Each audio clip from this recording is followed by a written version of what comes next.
I think for a lot of people listening, they want to be more comfortable being alone. Mm-hmm.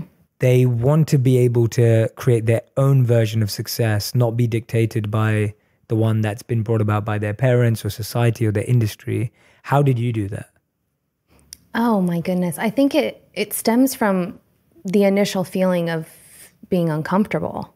And knowing that you just don't want to be in that space for very long, right? So you start to look for resources to help you get out of being uncomfortable.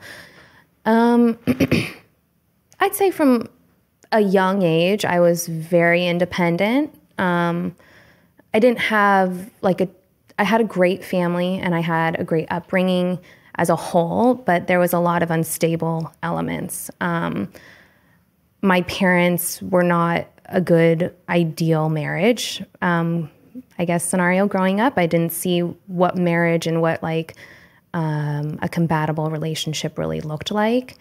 And I learned to, at that point, sort of take control of my own life and taking care of my brother, make sure that I always made money. I was a little kid hustler. It was really weird if I think back to the things that I was doing, like making clothes, selling clothes, rhinestoning, anything that was popular at the time. I learned to do it very quickly.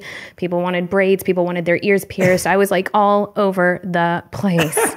Everything was one for one. And I learned that it wasn't going to happen on its own. So regardless of my upbringing and sort of the chaos that was going on at home, which at the time I thought was normal, and which is even more weird. I knew it was weird and I knew it was uncomfortable and I knew that they weren't a good fit for one another, but I accepted it and I sort of became my own adult at a young age. And I think one of the things I learned very quickly was, like I said, I had control over certain things. So I started to control what I ate to a point where it was unhealthy.